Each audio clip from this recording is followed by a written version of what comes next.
حضرت ابن عباس رضی اللہ عنہ سے روایت ہے، نبی اکرم صلی اللہ علیہ وسلم نے ارشاد فرمایا کہ اللہ تعالیٰ بندے کے 3 قسم کے گناہ معاف نہیں کرے گا۔ ان گناہوں کے علاوہ جس قدر گناہ ہوں گے ان کو معاف کر دے گا، لیکن ان 3 گناہوں کو کبھی معاف نہیں فرمائے گا۔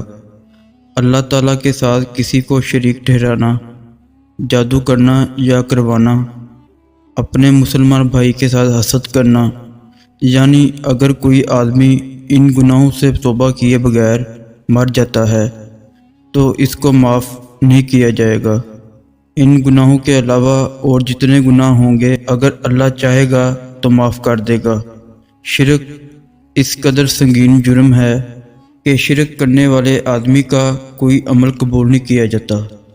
جادو یہ وہ بدترین گناہ ہے جو آدمی کو ایمان سے خارج کر دیتا ہے۔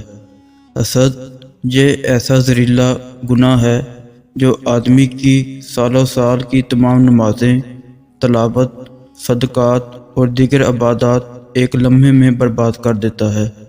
لہٰذا ان گناہوں سے بچنے کا اہتمام کیا جائے۔